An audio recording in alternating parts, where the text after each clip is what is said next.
And today we are going to see about the exceptions and exception handling in Java.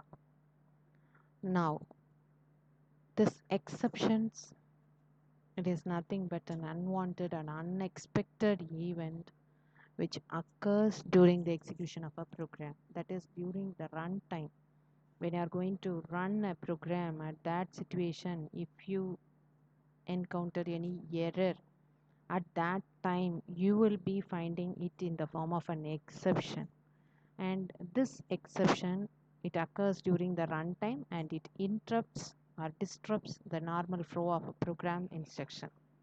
So when this exception occurs, the execution of the program gets terminated, but it is not such a big error to be to terminate that program. So how to handle these kind of errors in the form of exception? It is called as unwanted or unexpected event. Okay, not simply an error, it is just an unwanted or unexpected event which occurs during the execution of the program at runtime. So we have a mechanism in Java, that is exception handling mechanism is available. So how you can handle means with the help of exception keywords and with the help of the predefined exception classes available, you can handle this errors. You can handle this errors after runtime only. So after that only you can handle this runtime errors. So this errors can be done with the help of certain already fixed exception handling classes, that is class not found exception, IO exception, SQL and remote exception. These are all the exceptions which are already available inside the classes. And there is a hierarchy to be followed by the exceptions, that is exception hierarchy, that is throwable followed by two classes, that is exception and the error. Okay, you have the two things, that is exception and the error. So you have IO exception, SQL exception, class not found exception, runtime exceptions. So if when you are going to take up the exception, IO exception, SQL exception, class not found exception and runtime exception, these are all the classes available inside this exception class. Now, seeing to this, there is a class called throwable. The throwable class is nothing but the parent class of this exception as well as the error class. Exception as well as the error class. So, in the case of throwable class, what is this throwable class? Throwable class is the parent class of your exception class. So you have two subclasses, that is exception and the error.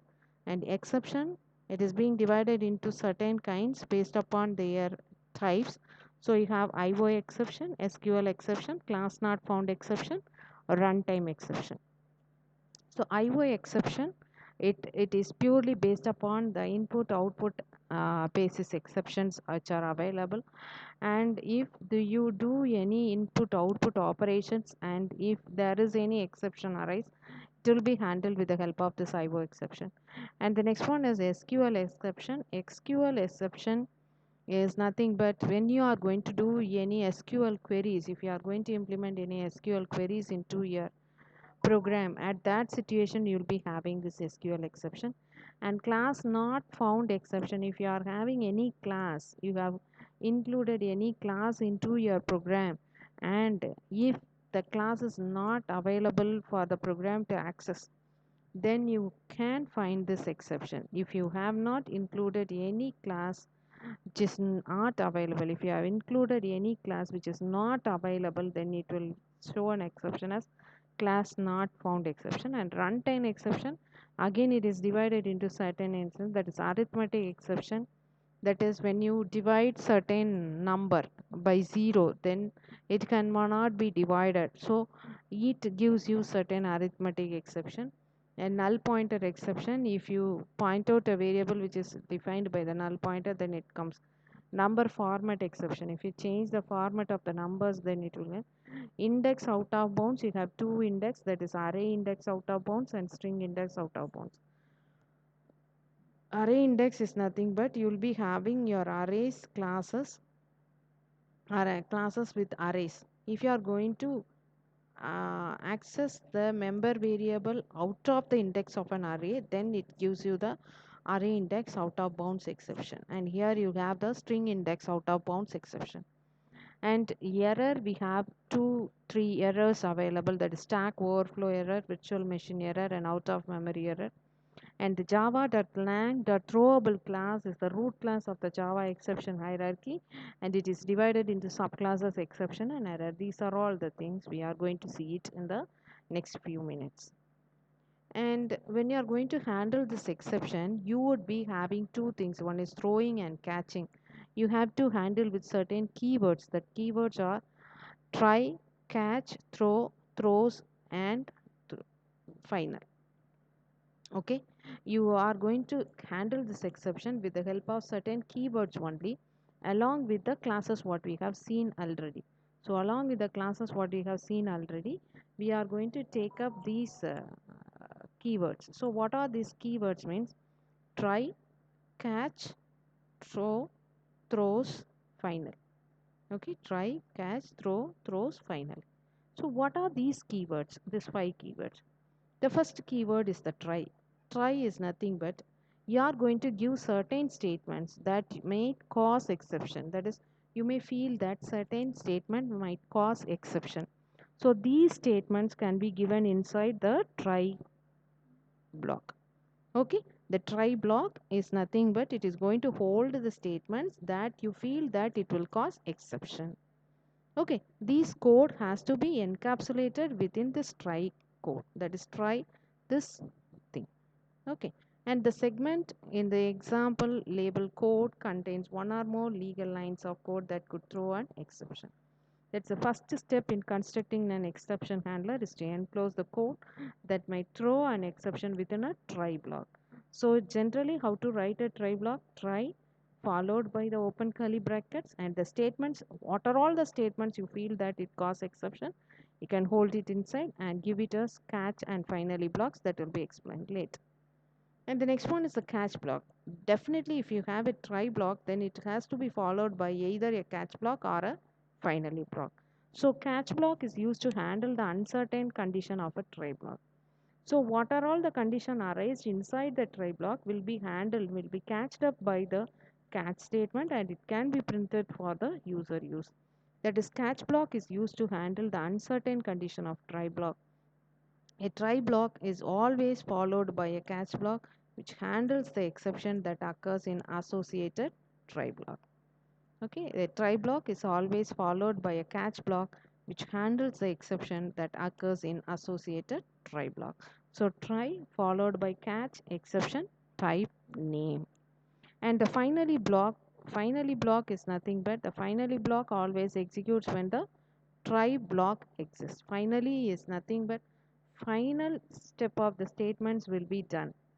Final step of the statements will be done over there. So these final statements will be executed when the try block exists. Okay, exit. Okay, now this finally, what it will happen means, here I'll give you an example, that is try catch public static void main num1 and num2, and I'm opening a try block here, feeling that when it is divided by 0, certainly this will arise an exception. So what I am going to do, give it inside a try block. So try followed by open bracket num1 is equal to 0 and num2 is equal to 62 divided by num1. Just I am giving the definitely any number divided by 0 will arise an error or a warning message that is considered to be the exception, which is going to be handled by the try block. Okay, so try num1, I am going, hey, I am at the end of the try block, I am just printing it out, and followed by this, here it is the catch arithmetic exception. This is the continuous of this line. Since there is no space over here, I am continuing here, catch arithmetic exception E. Since this exception it falls under arithmetic exception class, I am using arithmetic exception, and E refers to the object of the arithmetic exception. Now to handle this, catch block always handles this arithmetic exception which has arisen inside the try block. So how to handle, just I am printing out for my user knowledge that it is being given unto here. And catch exception E. catch exception A. Again another catch I have given. Any other exception other than the arithmetic exception can be catched out by the parent class exception. Arithmetic exception is the subclass of the exception class. So if it is specific to that, that if I have any arithmetic exception, it will be handled by this catch statement, and if it is not so, it will be catched out by this catch statement. So this is how it is being given over here. Okay, after this catch, I have given a system.out.println of this thing. So I'll be having this output, that is you should not, since it experience an arithmetic exception, here in this line it experience an arithmetic exception, that is 62 divided by 0, it cannot be done. So definitely there will be an error, and this is handled by this catch exception. So it gives an output of you should not divide by a number by 0. And again after that, here it is not catch, it is going to over here, and system.out.println of I am out of try catch block in Java. Now if I want to print this, I have got this exception, arithmetic exception, and if I want to print, just I don't want this kind of messages, I want to get the messages sent by the JVM when the exception is created, then what I can do is I can take up this E and I can print here as system.out.println of E. Then that E is the object which holds the catch, which catches the arithmetic exception, and it prints out there what is that exception, and it does it over there. It contains all the exception which is being raised in this program, and it print it over according to the JVM message. And this is what I have done, and this is the output what I have got. Okay, and the next one is finally statement thing. So this is an example for using a finally statement.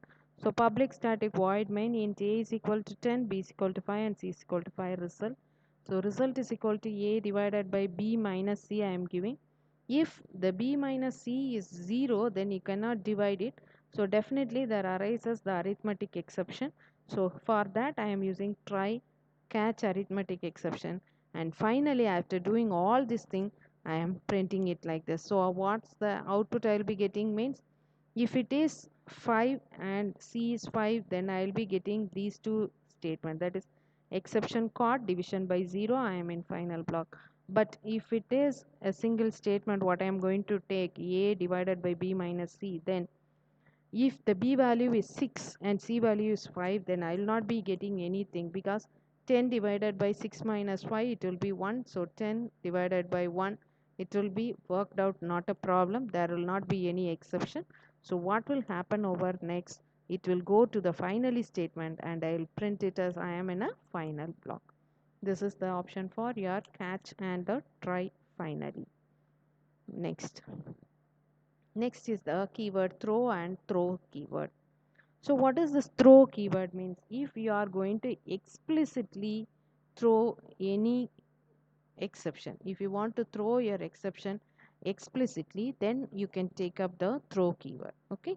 Now, if you are explicitly throwing, you are creating your own exception and you want to throw it deliberately, then you can use the throw keyword. That is, here I have created a method, that is the method is going to check my age. If my age is less than 18, then I am throwing an exception, that's all.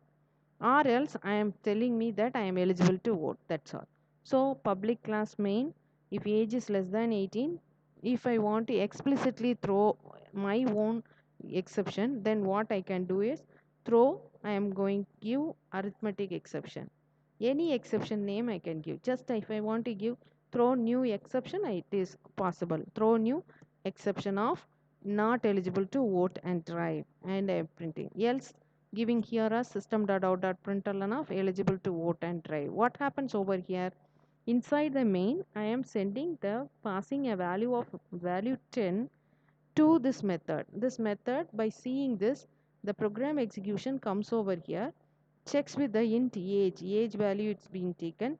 Here I have sent the value as 10. So 10 less than 80 now? Yes, is AC. So if the statement is true, I have given here throw new arithmetic exception. So what it will does, it throws an exception and stops the program. If it is not, then it gives you the message that eligible to vote and try. So based upon the input here, it differs. So at that particular location, you can give us throw. Okay, throw. Next one is throws. Throws. Throws is, it comes along with, throw comes with the exception class, and throws comes with your method. Okay, inside the method you can give throw, and outside the method, in the method signature, you have to give the throws. So how to give this throws means throws IO exception, arithmetic exception. Import java.io.star. So declaring the exception using throws in a method signature. Always throws comes with the method signature. So void test method int num throws IO exception and arithmetic exception. If num is equal to same thing you are doing here, the only thing is here you have used throw in the method explicitly throw. Here you have used throws in the method signature. Throws IO exception and arithmetic exception. So throws example, just you are calling, so it will be using this throws and throw. This is what your throw and throws. And you have another one thing called stack trace element, and the stack trace element is also called a stack backtrace, or even just a backtrace of what are all the frames which is being done by your program. It will be stored in a stack at the background. So if you want to track that stack, and if you want to see what are all the frames it is being taken up, then you can go with that using this stack trace element. So a stack trace also called a stack backtrace, or even just a backtrace. It is a list of stack frames. Or in a stack, how you are going to apply all the details. So if you are putting over one above the other, how it will be replaced. That is, for example, in this program, in the above program, first it will be calling this method. So here it, at this position, it calls the method, and the method call will be pushed into the stack. And once this method call is over, then it has to be taken out from the stack. So this can be taken, and this comes under with your stack frame and the stack method or the function it is called. So how to take up this with the help of stack trace elements? Here I have given here, that is, you have method public class stack trace I have created, and I have called a method, and since I have called all the methods, and it will give the picture of your output like this, that is java.lang.exception, because here there is no exception being called and there is no method. Since I have called simply inside one method another method is being called, automatically it will get stack trace and it will get dumped on. So what will happen, this java stack trace gives us a picture of what the program did in the order that it did it. See, inside the main I have called A. It comes here to A. Inside A I have called B. So first of all it has loaded A first, and then based upon that B. So inside, when you call B, from here it comes over here. Inside B you have called C. From C it goes here. Inside C you have called D. Recursively you have, that is, you have called all the method inside another method. So what happens, inside static D you have just given a method that is thread dot dump stack off. This dump stack off is a method of the stack trace class, and it shows you the difference, and it send you the how the stack is being operated. That is, here stack trace main, the first one, upon which you have called A, upon which you have called B, and upon which you have called C and D, and last the dump stack. Okay, this is how your program is executed with a stack trace. Thank you.